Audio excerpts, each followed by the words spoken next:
I'd like to give you an idea of the kinds of things we rely on in doing this research. One of the early books that completely changed the course of our study was Terry Jones' Barbarians, and this is on Netflix too. It gives the view from those whose lands were conquered by the various empires. I'd like to mention too Spencer Wells' study. He's a geneticist from Stanford. The Journey of Man, a Genetic Odyssey, in which he took DNA samples of people along the major immigration routes. That is available on YouTube.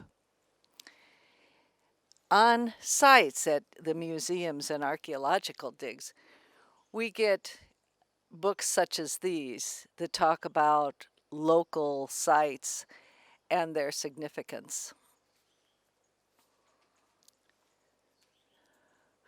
This is a book by a Stanford professor, Christopher Krebs, who discusses Tacitus and his capacity in writing for specific emperors and telling a story that they wanted to have told.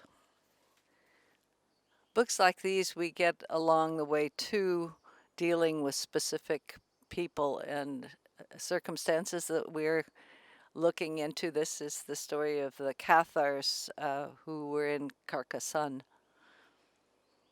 and a crusade was launched against them. Promised Lands talks about Belgium.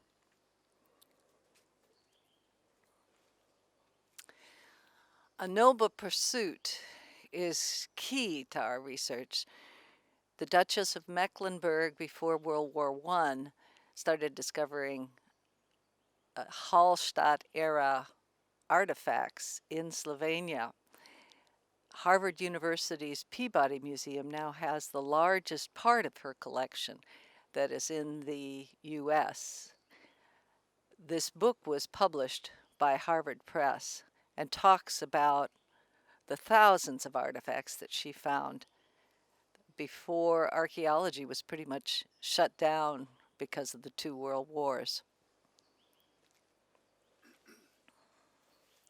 Jumping to the 15th century, Christine de Pizan is a hugely important author who wrote about the treatment of women vis-a-vis the church in the 15th century.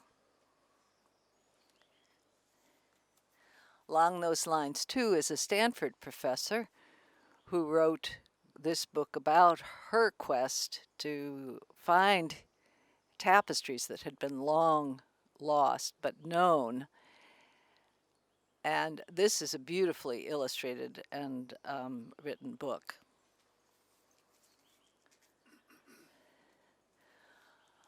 Books like these give an idea of the symbolism and the design that was characteristic of both Celtic and medieval worlds.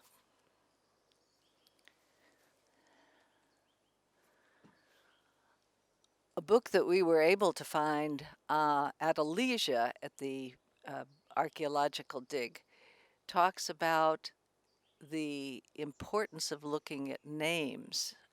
These are old Celtic names that still are all over Europe. Simple things like the Celts gave very descriptive terms to places: high, low, convergence of rivers, hayfield. Those kinds of names still come through, sometimes translated, sometimes not. Names ending in IA, words like Carcassonne, Bohin. These are all Celtic words and it indicate a lot of Celtic history potentially in these areas.